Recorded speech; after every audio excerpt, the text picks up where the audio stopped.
Okay, again, it's great to see everybody again. It's good to be back in the saddle or in this particular saddle, many saddles.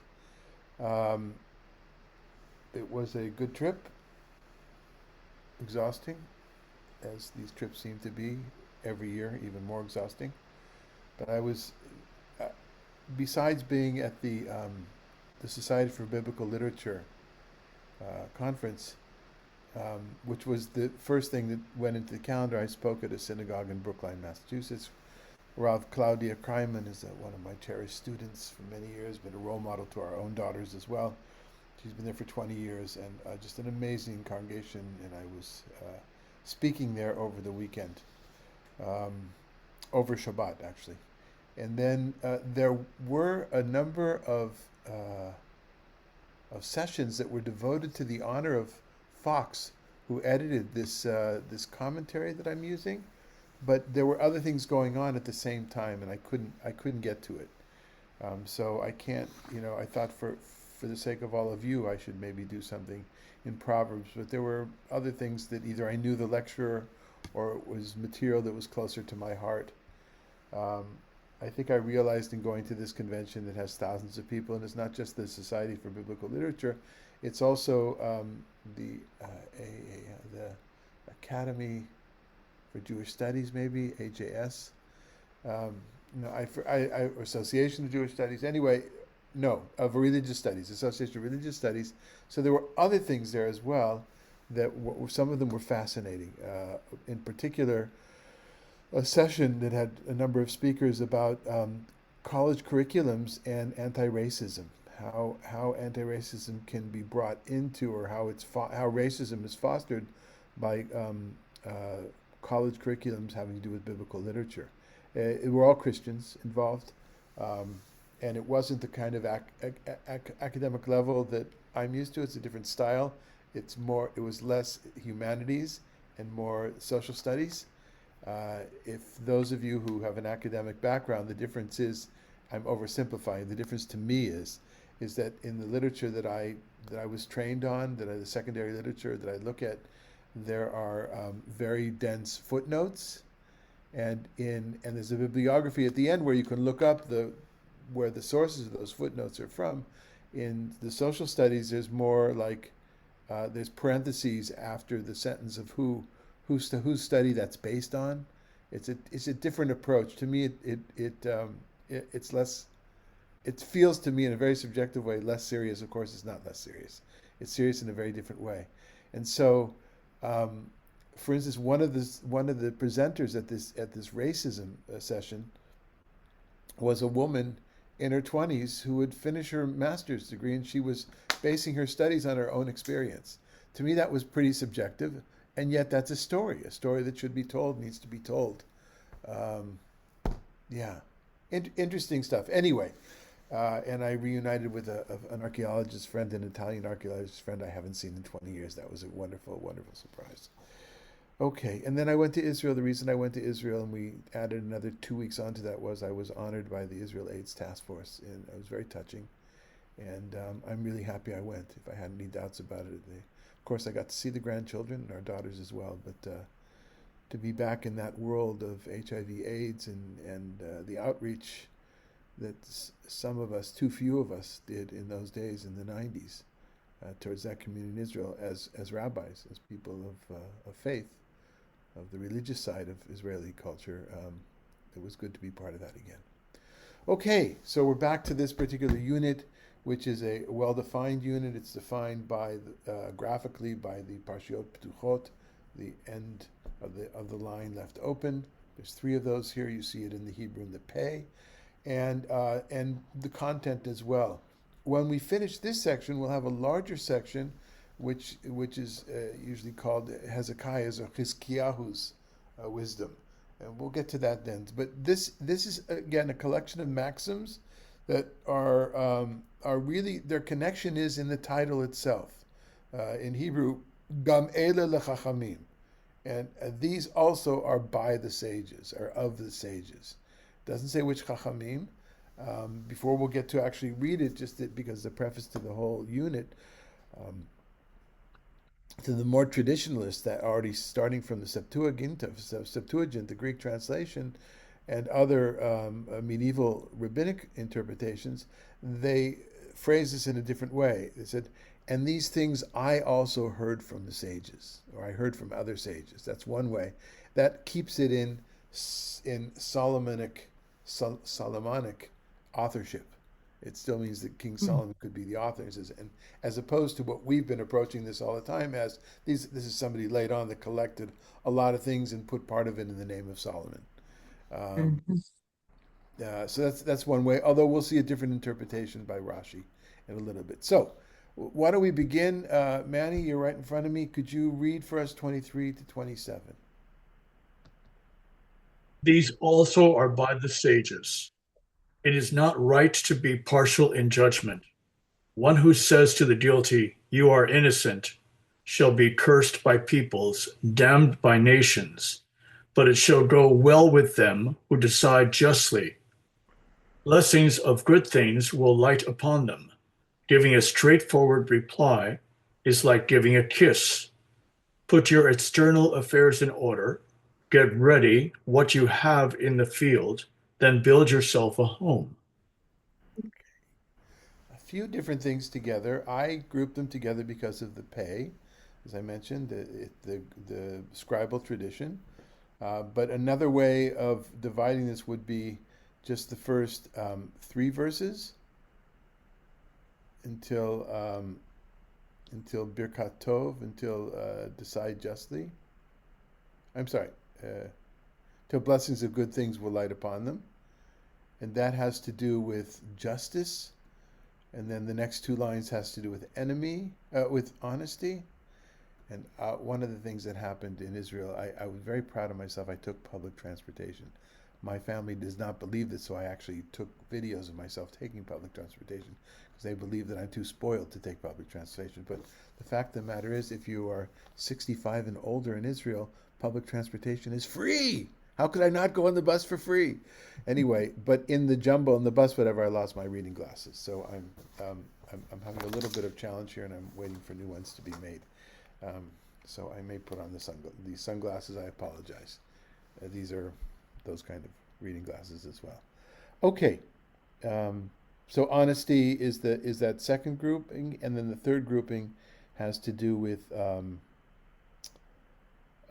your own affairs and things like that. So what are we struck by? Let's start as we usually do. What do people see here? What do they want to ask? Yes, Malka. I don't get the second. Yeah, hold on. Les, just a moment. Malka had raised her hand. She was muted. Go ahead, Not Malka. right to be partial in judgment. One who says to the guilty, "You are innocent," shall be cursed by the peoples.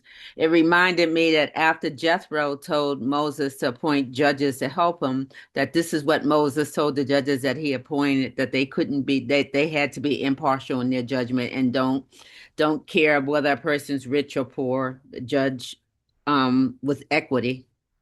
Right, very very much so. This is a case where Proverbs echoes not only the laws in Deuteronomy about justice, tzedek tzedek tirdof, right? You shall pursue justice, but also the narrative, Mm. right? So there's a place we're going to see in a second, in a little bit later, where it doesn't dovetail. It actually may even go against something in Deuteronomy. 'Cause so we see the similarity, and in this case they all agree, but we remember that there are traditions, strands of traditions here in Mishlei that don't necessarily have to go with what's in the Torah as well, right? Les, you were asking Well, something. before I do that, let me go back to this first section. How come it's one-sided? What about saying to the innocent, "You are guilty"? Why isn't it there a equal balance there? My first reaction would be to say perhaps that wasn't a problem, but maybe corruption was. We think in terms of, so we're all thinking as you are, Les. We're thinking of today, right? We're thinking of illegal migrants. For the innocent project, Right, people who are unjustly. absolutely right. All those kind of things. And yet, I think that what their problem was more the corruption, even though we view this, what we just said now, corruption as well. but their view was corruption, people paying to get out. For And actually, this does apply now because of Trump's pardoning the guy from Honduras or wherever he was from. yeah. Anyway, the second question I was going to ask, or the first one before, is I didn't understand giving a straightforward reply is like giving a kiss. I don't get the metaphor. Yeah, so we'll get to that in a second. So take note of that, or let's let Eileen in. Let's throw it out somehow. Oh, so well, okay. So we'll get to that in a second. Anything else come out to people? Come up.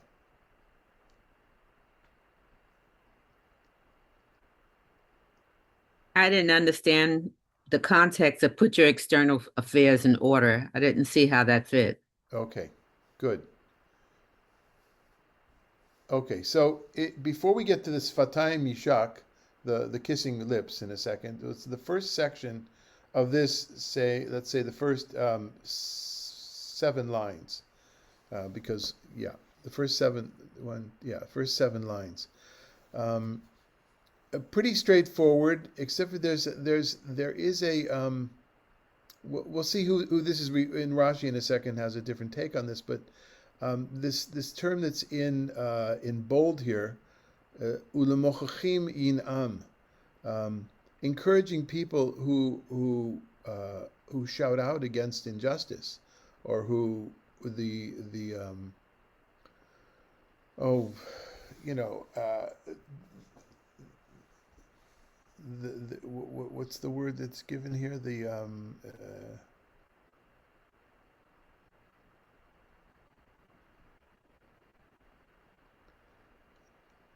I don't see how this is. Sorry. Mhm. Go with the who decides. Yeah, the translation here is, but it shall go well with those who decide justly. There's another way to understand this. The word mochichim, as in hocheach tochiach et amitecha, reprimand, those who reprimand, those who speak up. That's a little bit different than okay, we've got that echo problem again. I'm going to try to.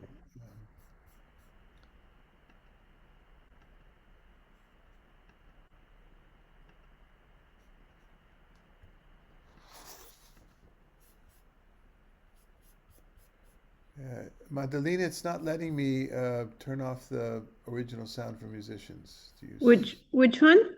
original sound for musicians, which was giving us trouble, the one that we Oh, use on Shabbat because of the singing. Let me try it from here. No, it's staying on. All right. Well, I heard the echo for a sec. Are you folks hearing that? Yeah. Yeah, there we are. Yeah. I think the echo is on the other end, not on yours. Okay. Can we? So let's try to mute if we're not speaking. It looks like. Yeah. Okay. And then we'll try to. Yeah. I'm sorry. It's more. It's a bother. Anyway, the mochichim are those who reprimand publicly, those who call out. Um, uh, okay. It doesn't necessarily. The translation doesn't necessarily mean, but those who decide justly can be both things. And so this word mochiach, to reprimand, is very similar to nochach, that we're going to see in a second. But as to Les's questions, Fatayim Yishak, I'm familiar with the expression in modern Hebrew, Fatayim Yishaku. People use that a lot, and I wasn't always sure what they meant. It literally means that lips will kiss. Here, Sfatayim is taken as a singular, which is not impossible, right? The lips kiss, just as the kisses here is not plural; it's in the singular. And what the metaphor means, you find it in some other places as well, that it's straight talk. In other words, it's sweetness. It's love. You express love by being honest. There's a verse in Genesis 41 where Pharaoh says to Joseph, elevating him in status, says something like, "And the people will kiss you." it, I always kind of read it as the people will kiss up to you, which is more of a modern kind of a thing. But the idea that they'll kiss you is that they will love you.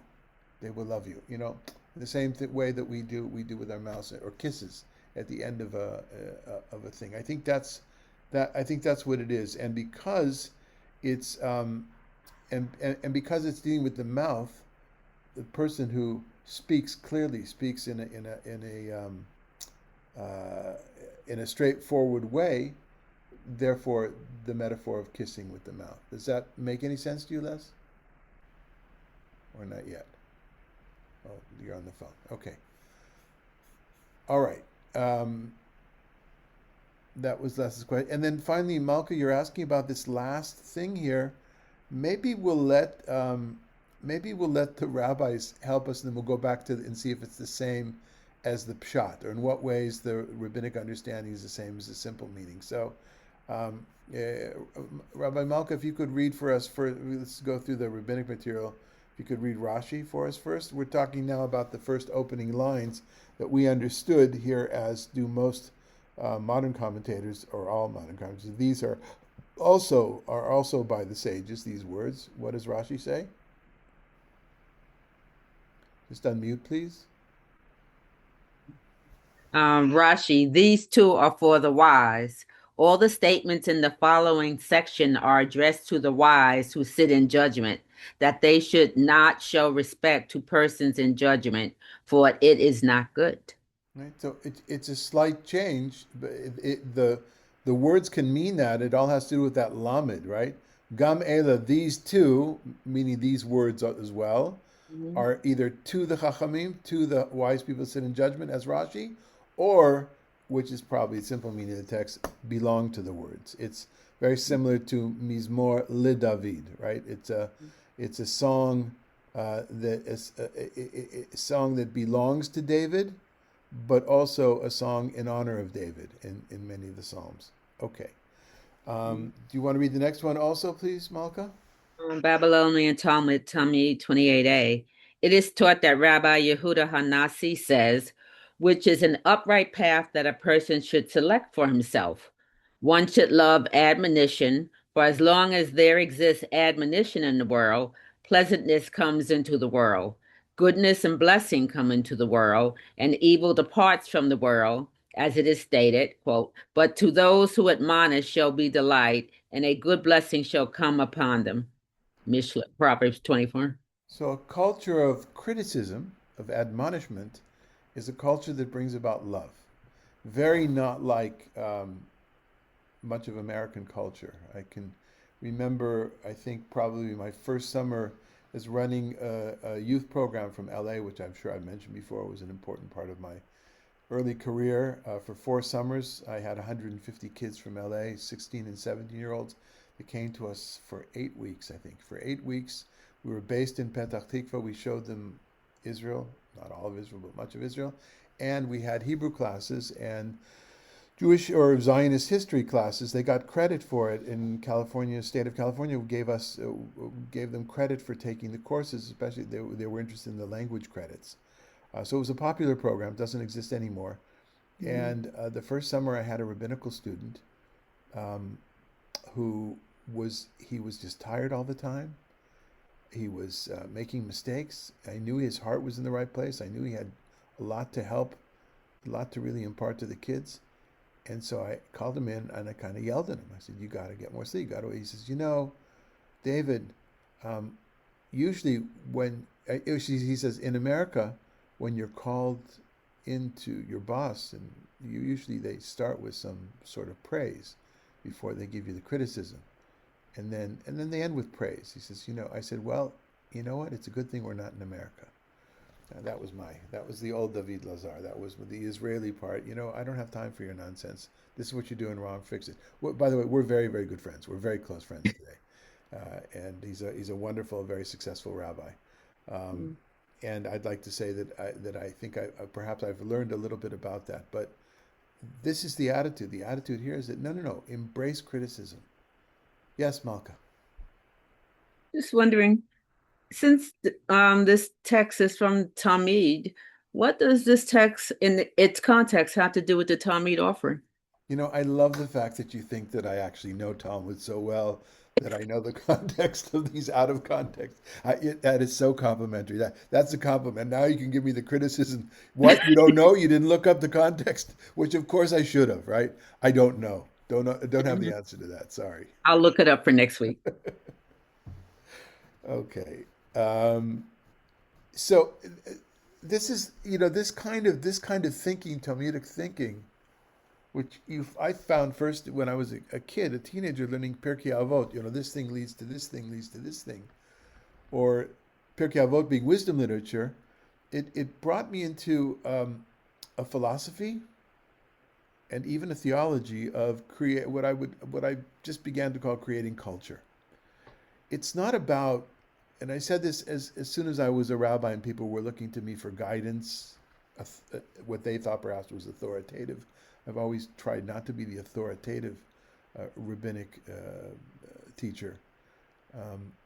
But people say, well, you know, what if I can't keep Shabbat? What if I want to keep Shabbat, but I've got to be someplace, I've got to drive. Got to drive someplace. What if I want to keep kosher, but I can't find any kosher meat, and my blood needs. I can't be a vegetarian because I'm in a place where there's no kosher meat. I have to eat all these kinds of things. It's like we do things to build a culture. It's not It's not the scorecard. It's not the scorecard of oops, you goofed, now you're out of it. You have a blemish on your record. It's what do we do in general to build a culture of whatever it is, and this is the way you build a culture of acceptance and improvement is by learning that admonishment is not a bad thing. There's nothing to shy away from. Now, of course, you've got to be sensitive to the culture, which I wasn't dealing with my young American employee. But there is something to be said, and this idea, for instance, when we talk about raising children today, I don't talk about it, I'm not raising children anymore, but I do, of course, think about it, watching. We do talk about it, I guess, our grandchildren. This aversion to saying no or to criticizing the kids. Don't want to get into it so much because it's not my wheelhouse anymore. But I think that healthy criticism is a good thing. And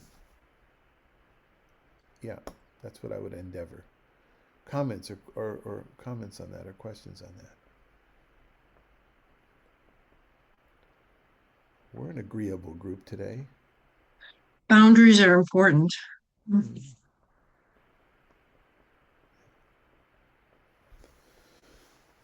Okay, and Malka, now this is the part from Sotah, the Babylonian Talmud Sotah. This addresses what you were asking, and then we'll go back to the text itself and see if it benefits us from the pshat, the simple meaning point of view. Go ahead. The sages taught, what man is there that has built, and then that has planted, and finally that has betrothed? Okay, just a second. Hold on just a second. So the context here is important, not of Sotah. Well, it is because it has to do with a man and a woman together, but the context here is in a wartime situation. Who doesn't have to go out to war? Go ahead. And that has betrothed. The Torah has taught a person the desired mode of behavior. A person should build a house, then plant a vineyard, and afterwards marry a woman. And even King Solomon said in his wisdom, prepare your work outside and make it fit for yourself in the field, and afterwards build your house. The sages explain, prepare your work outside. This is the house. This is a house. And make it fit for yourself in the field. This is a vineyard. And afterward you shall build your house. This is a wife. Okay. So, sexist, yes. Mm-hmm. But does this help illuminate the text more, the simple text, without going into the fact that Beitcha in this case means your wife? Right. So it's instead of starting in the inside and working out, which is usually our philosophy, I think, educational. Start first of all, in order to thrive, you need to set up for yourself a space. That would be the metaphor, but the actuality of this, I think it works on both levels. The actual meaning of the text, set up for yourself a base of operations, make sure you have a parnasa, you have a source make, you can make a living. I think that's what this symbolizes here, and then you can have a home. Um, yeah, chutz, sadeh, and bait.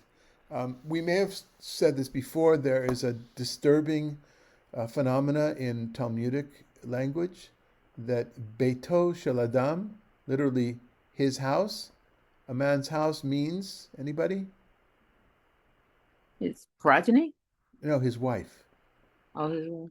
You'd think that logically it would mean no, but beito shel adam, because you can't have a bite unless you have an ezer kenegdo. I'm speaking from a chauvinistic point of view here right now, not my own. You can't have a home if you don't have a woman to make that home to have, and then come the progeny. Of course, that is that's the essence. That's the desire. That's the overall goal of having a home, is to have progeny, not just to have a nice meal right on Shabbat. It's certainly the progeny in the end. But so beito shel adam, beito, the beito in Talmud means his wife. And there's also another aspect of that from a symbolic point of view, the metaphor, because it's a place you can go into. I won't detail more than that as well. From a feminine symbol point of view, feminine symbol point of view. So something that we don't want to say. So that's an interesting thing. There's a Talmudic reference that one of the rabbis say, I don't call her ishti, I call her beiti. I don't call her my woman, I call her my house. Now, we often talk about in modern Hebrew the other side of that. The other side of that is a woman who calls her husband Baal, or a man who calls himself his wife's Baal, which is master. And so a lot of people do that, but those who are more conscious of feminist language will say ishi, aniya ishala, I am her man. And in order for people not to think that I am Sasha's Baal, because the couple with Baal is Isha. It's not Baal and Baala, or Baal, right? It's Baal and Isha. I often will say, Sasha, in Hebrew, I'll say Rayati, my beloved companion, like Re'ah, Ve'ahavta l're'echa kamocha, and you should love your neighbor. So Rayati is the female part of the partner. So you hear, in Hebrew already for the last few decades, those who are conscious, you'll hear a woman say Ishi, my man, and a man will say Rayati, as opposed to Ishti, because Ishti is the old way, which is opposite Bali. Okay, I don't know if that was clear or not for the non-Hebrew speakers, but relevant, I think. So when Sefer and Pua, when they were referring to them in Shemot and building houses, they were talking about progeny, or they were talking about something else? What you were saying, house No, they're equals talking land. about progeny, because Oh, okay. see, you were right, Malka, in thinking going to progeny from a logic point of view, because that's the ultimate goal of a house. But the step in between is the Talmudic language, which comes up here, is that when it says Bait Shel Adam, doesn't mean that, it means is because before you can have progeny, you need to have a wife in that world. Yeah. Another thing I was reminded of in Tel Aviv, which I was happy, is my introduction to the LGBTQ community was through HIV/AIDS. I was called upon to be involved already in '93. Somebody asked my help with something, and then I became the de facto chaplain. And it was in my contact with HIV/AIDS community, I met many gay men who I had really never met out gay people in Jerusalem in the '80s. There was a student group, a gay and lesbian student cell, or whatever you call club, that I saw posters at Hebrew University, but nobody I knew ever talked about themselves being gay or lesbian. That was the world that we lived in, first because we were Orthodox, and second because it was Jerusalem. And then as I began to be involved, I met more and more gay men, but not only gay men, a lot of lesbian women were there to help, were very supportive. And that led to my activism in the gay community. And I'm mentioning that now because I saw people who I haven't seen for many, many years, and some of them are gay men who went on to have families. Something I don't see. I don't see. Perhaps you guys see it here more in Palm Springs. I don't see very many male gay couples that have children that they have had through surrogacy. Now that has to do somewhat. It's legal issues. It's ethical issues. Ethics shift from place to place. But in Israel, at least the time I was involved in the 90s and in the aughts, not in the 90s, in the aughts, and then in the decade afterwards, more and more male couples had did surrogacy through in places like India or Sri Lanka, maybe Sri Lanka. There were places they could do it where there was no legal implications, and so I know a number of men who have children, families, and that was kind of reminding me of that world, which I don't see here in Palm Springs. It may exist, but I don't see it. Okay, why did I say that? Because of the sexism of the wedding. I've just had 2 weddings in the last few weeks, and last month I've got another one coming up. So I'm dealing a lot with language and liturgy and working with the couples on this balance between 2 people as opposed to a man and a woman. Only, exclusively. Okay. Any comments or questions about anything we've done in this last section? Okay, Dan, you want to read for us 28 to 29? Do not be a witness against your fellow without good cause. Would you mislead with your speech? Do not say, I will do to him what he did to me. I will pay the man what he deserves. Okay. So is this plain? Is this simple? Is this like duh? Anything new here? No, it's just thought about a husband is not forced to testify against his wife or a wife against her husband without good cause. Don't be a witness against your fellow. That's here. I don't think that's a Jewish thing, right? That's a American thing. Correct? Or In law, in American law, yeah. yeah, but not in Jewish law necessarily. No. I don't think so. I don't know actually. But I know that's something that comes up all the time in TV and movies, right? Mhm. Well, this is about retribution. Right. And of course, retribution is a recurring theme in biblical or anyway, you know what I mean, in Jewish history. In other words, it's not frowned upon, is what you're saying, right? Right. Retribution, I mean, at least in the stories of, there's always retribution. And even the children of the people who transgress against you need to be the recipients of the retribution. So Right. this is sort of This against. goes against the good. This is what I was referring to beforehand, where sometimes it all comes up as the same way. In that first section about the judges acting properly, and sometimes it goes against the grain. So it's not only in the stories themselves, in the historiography, like Esther, right? They wanted to do that to us, we did it to them, even more so, kind of a thing, and in many stories, but also in law. In Deuteronomy 19, there's the law of the Edim Zomamim. Mean anything to anybody? It's the sneaking, not so, the conniving witnesses. Witness. Mm-hmm. Do you have a better term for it, Malcolm? Maybe. No. So there may, in other words, it's witnesses who scheme. They're scheming, conniving. They scheme to frame somebody, Right. and then when they do that, and they're proven to be false witnesses, then whatever they wanted to happen to that person, that's done to them. So they could die, right? If they wanted that person to be put to death because he murdered, they try to frame for murder, then they get put to death even though they didn't kill anybody. And so this kind of goes against that. I actually think it does go against that. Fox feels that would be misreading it. I don't think so. I think that this goes against, in that same word, ocher tocher damitecha, in the same area in Leviticus, surely reprimand your fellow human being. There's also, but don't take revenge.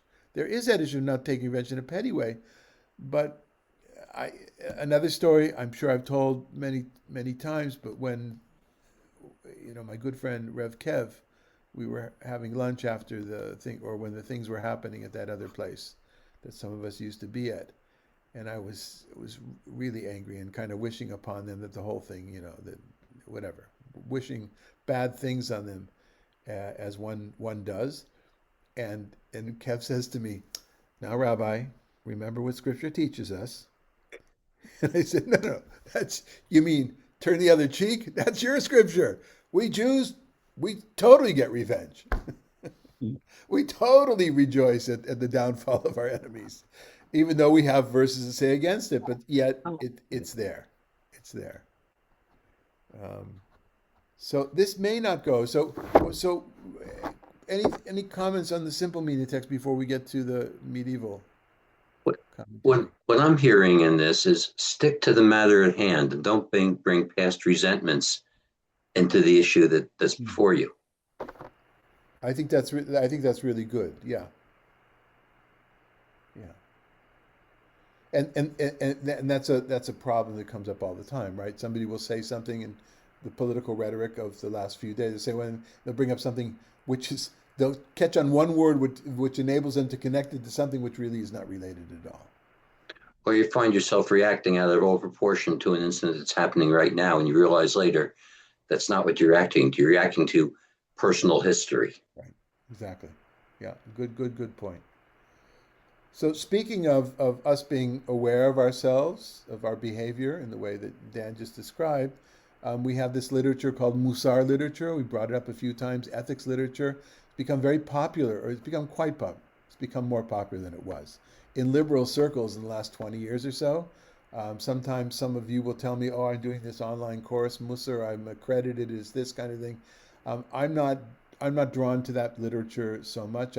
We had to do it. It was part of the curriculum. There was a half an hour before the evening service, before dinner, when I went to yeshiva, in my yeshiva, maybe in all yeshivas, I don't know, where we had a half an hour to study Musar, either in a chavruta with somebody else or on our own.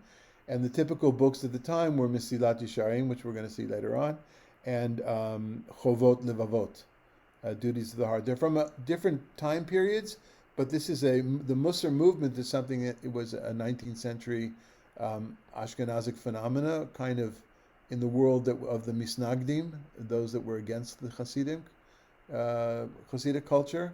And in the Hasidic world, they don't really hold from studying Musar as much as they hold from studying Hasidic literature. They're kind of a different approach. One is kind of clobbering on your head about this. You really need to fix yourself. The other one is you need to elevate yourself, perhaps, oversimplifying. But go ahead, Bachim Ibn Pekuda. Dan. Okay, from Duties of the Heart, treatise on submission. To cultivate a broad heart and ability to bear patiently words and deeds one hates, and do so for the Creator's sake, as written. If I repaid the one who did evil to me, or plundered him who without cause was my enemy, and do not say, as he did to me, so will I do to him. I will repay the man according to his deeds. And our sages taught in Gittin, those who are insulted but do not retaliate, who hear themselves humiliated and do not respond, serve God with love and rejoice even in suffering. On them, the verse in Judges says, those that love him will be like the sun when it goes forth in its might. The sages referred to this as ma'avir al midosav, let offenses pass and is forgiven, Right. is forgiving. We would say in Ashkenaz, in Sephardic pronunciation, ma'avir al midotav. Midotav is, midotav is, which is literally measurements, but means his character. So what Chovot Levavot has done, or Duties of the Heart has done, is collected the verses in a midrashic way, but includes the Talmud in that as well, right? Part of medieval literature. It's a continuation of the ongoing literary genre of text, of statements and proof texts. In this case, character development. So the progeny, we used that word before, and the progeny of biblical wisdom literature It's rabbinic Pirkei Avot, right? The chapters of the fathers, and medieval literature like this. Right? This is how you make yourself better. What's brought into this and is not in Proverbs is what? What's the difference between this and the simple meaning in Proverbs?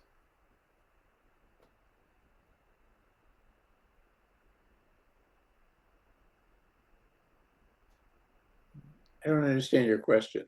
There's an element in Duties of the Heart, which talks about the same topic, which is not extant in, it doesn't exist in the biblical text that we read. There's an element. The element is God. Right? What's in Proverbs is presented as common sense. We have this conversation every other, if not every. This comes up. Nobody thought to include God in the Proverbs text. The text didn't include it, and we didn't because it's a good way of life. It's good culture, right?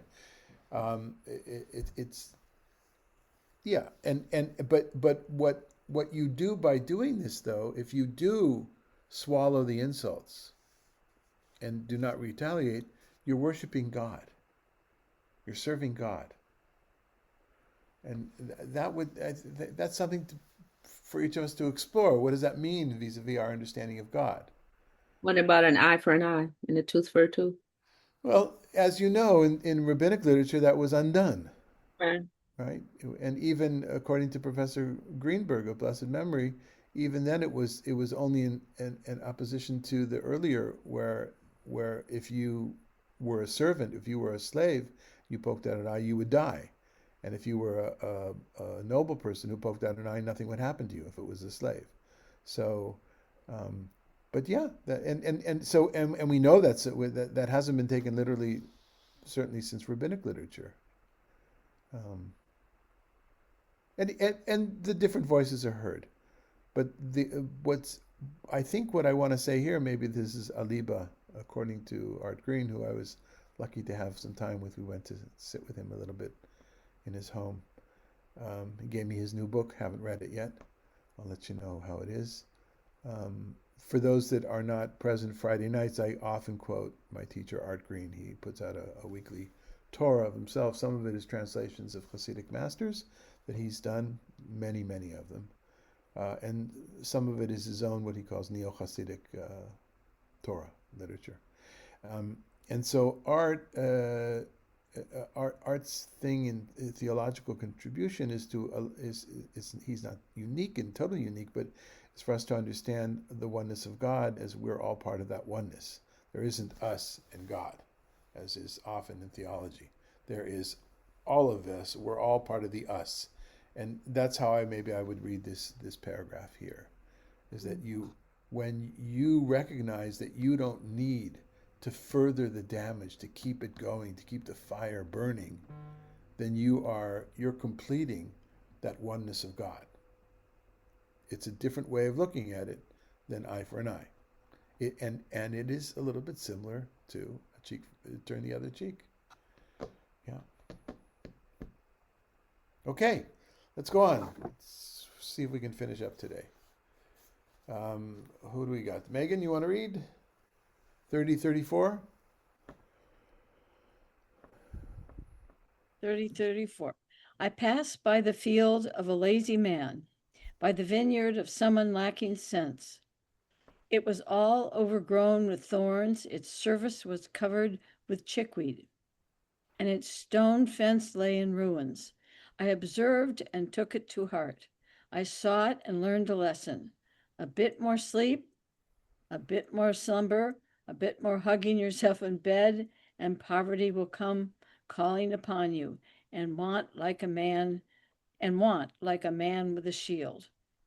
Okay, just a man with a shield, I think, is a euphemism or just another term for a soldier, a warrior. A fierceness of this, right? So, Megan, this is something another one of these things you could print out and give to some of your Yes, I know. your clients, your They patients, would right? love it. Yeah, Yeah, the ones who they would fire me right away. Um, this one is interesting because it's a full story. It's not a little but it's a full story of um yeah, it's a different genre, right? yeah, yeah, Slightly different genre, and it's in first person. Yeah, who's the I? Who's the I? Yeah. The I is just this bit of this anonymous wise person whose words got to be added here, right? Now, traditionally, this would be Solomon, would be the I, but not according to the way that we're approaching this in the more modern critical way. But yeah, this is like, and you can tell this is a unit unto itself, right? There's no, you don't even need the pay at the end, the open line. So why don't you go ahead? Any comments before we look at rabbinic literature? By the way, that section is very poetic, more so than some of the other previous, I guess because it's a longer piece. Yeah, yeah. He doesn't really go into detail, Fox, on this. I would imagine others have written about it though. And this is not the part that's been influenced by ancient Near Eastern um, wisdom literature. We kind of finished that part already. So is this unique? It feels though, it feels like something that would be said in so many different cultures, right? Yes. So many different Even today. traditions. Yeah. Yeah. And certainly the end, this ma'at nod ma'at numa, the Mhm. alarm goes off, you put the snooze on, another time, you turn to the other side, yeah, it's cold to get up, Okay, why don't you go ahead, Megan, and read for us Avot Rabbi Natan to remind everybody this is a kind of a pseudo Talmudic tractate. It's not pseudo in that it doesn't exist. It's pseudo as a Talmudic tractate. It's after the close of the Talmud. There's a number of minor, we call them minor tractates, and this one is a Talmud on the Mishnah as if it's a Talmud on the Mishnah of Avot. So it's Talmud, wisdom literature on wisdom literature so you get two different you get traditions from spanning over hundreds of years in this particular work. Go ahead. Oh, and then finally, this is a long section that deals with Elisha ben Abuya. Did anybody remember, anybody who grew up in a conservative synagogue, maybe Reform or if Reconstructionist, were you given the book as a driven leaf at some point? Do you remember that? Oh, Dan, we've talked about it before, I think, years ago. I remember we had. So, as a driven leaf is about Elisha ben Abuya, right? Who Yatzala Tarbut Ra. He took a wrong turn, um, almost kind of like a Jesus-like character coming out of the rabbinic world, but was too steeped in the culture of the other, and yet many of his sayings are preserved. This is one of out of 5 or 6 or 7. I didn't count them, but many of his sayings are said there, and the paragraph just opens with and he also said, and he also said, and he also said. So go ahead. He, Elisha ben Abuya, would also say, a person can study Torah for 20 years and forget it all in 2 years. How so? If he sat for 6 months and did not review what he had learned, he would begin to say that what was impure was pure, and that what was pure was impure. After 12 months of no review, he would mix up the names of the sages. After 18 months of no review, he would forget the beginnings of the tractates. After 24 months of no review, he would forget the beginnings of the chapter. Finally, he would have to sit down and be silent. King Solomon said about such a person, I passed by the field of a lazy man and by the vineyard of a heartless person. It was all overgrown with thorns. Its surface was covered with weeds, and the stone wall around it had been destroyed. And when the wall of the vineyard falls, soon enough the whole vineyard is destroyed. Okay. Oh, Mm.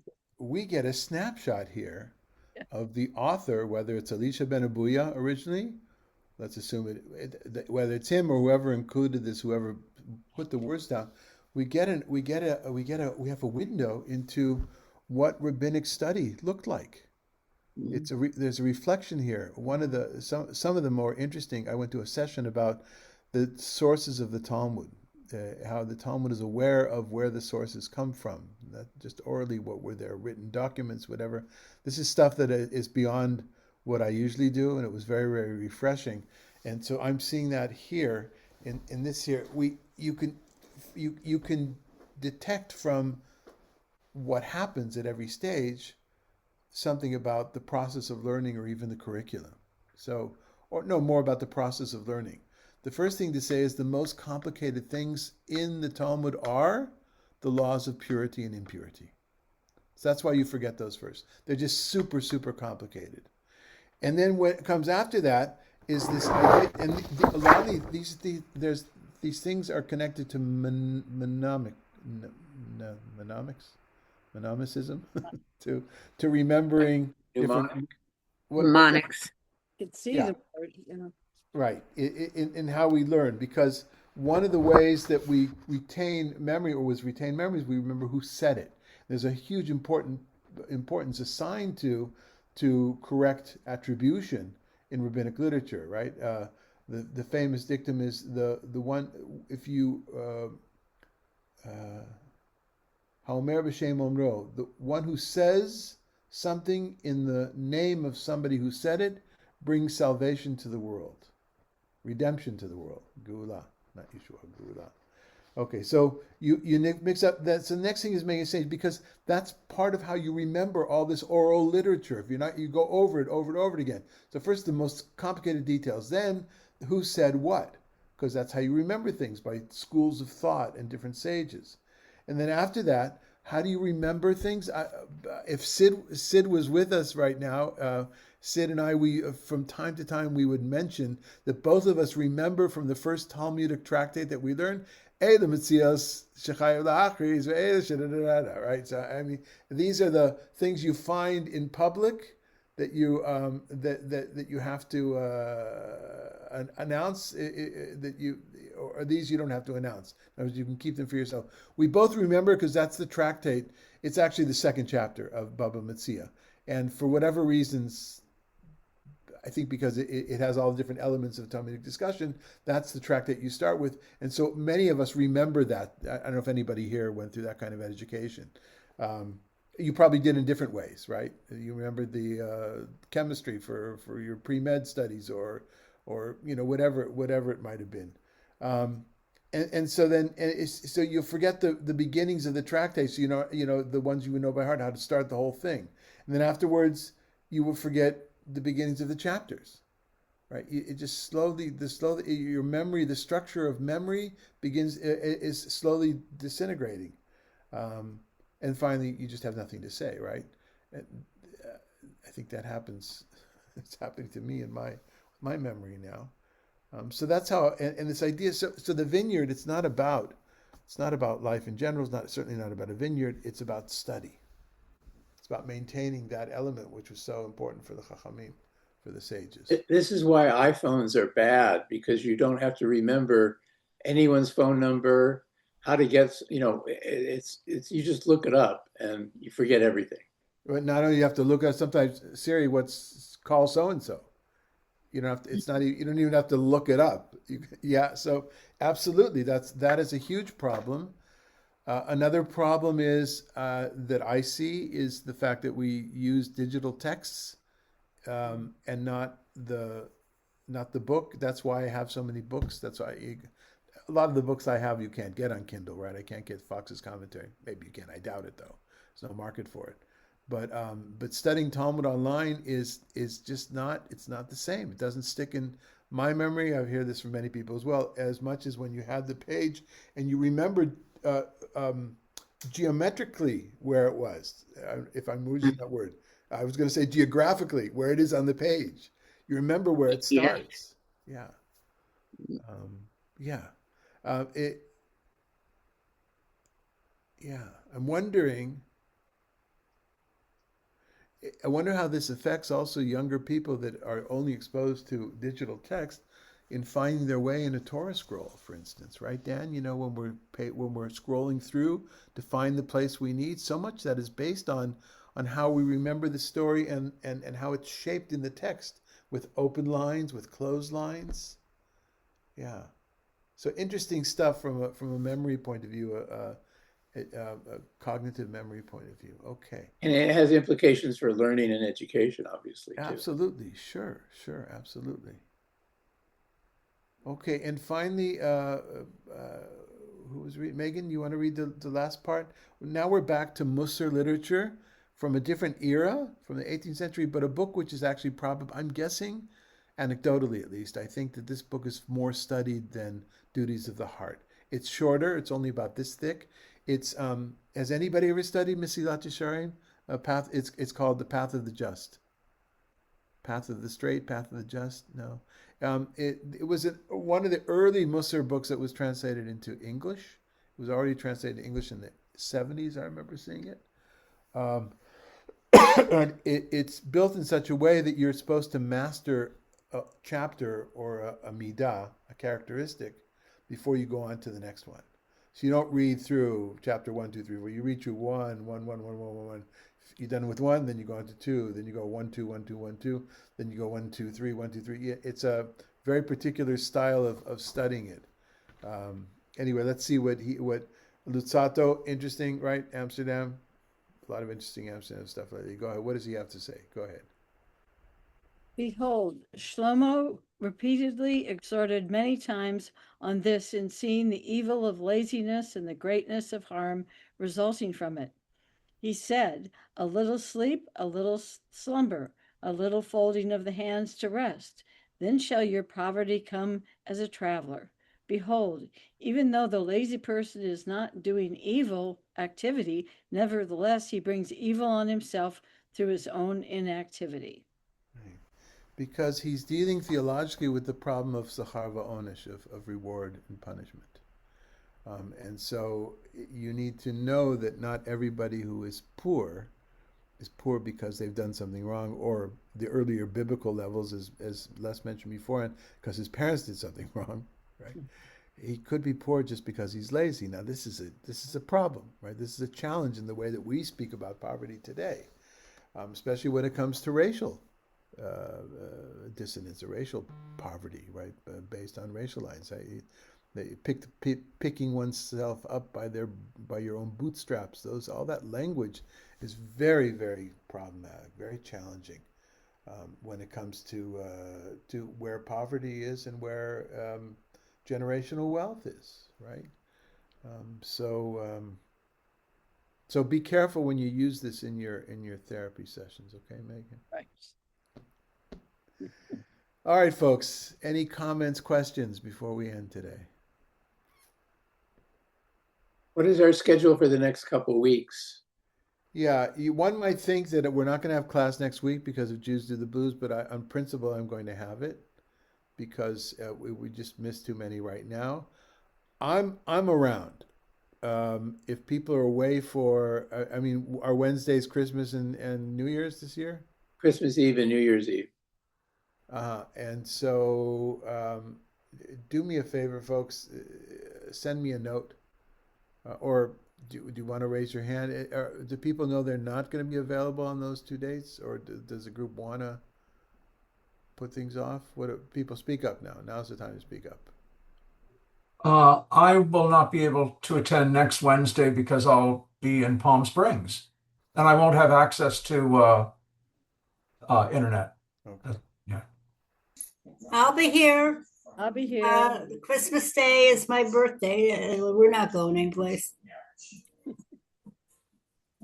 Les, did you ask because you know you won't be around? No, I mean I have a appointment on Christmas Eve, so I'm not going to be here. But it's not for religious reasons. Okay, let's go ahead and I feel like at some point we will have been doing Proverbs for longer than we did the Torah, but yeah, let me know if you have any further thoughts, and we'll let you know. But we will be meeting next week, and of course, everything we do will be recorded. Looking forward to seeing those who are able to come to Jews Do the Blues, and yeah, and thank you to all of you here who have sponsored in a generous way. We've got another class coming up, a new class. If you haven't seen, those that don't get our regular newsletter, the apocryphal book of Tobit or Tovia. I'll be teaching with Reverend Dr. Steve Kinney. We'll bring getting the group back together, and that'll begin the second Thursday of January. Okay. All right. Thank you, everybody. Thanks for being here. Thank you, Raul. Thank you.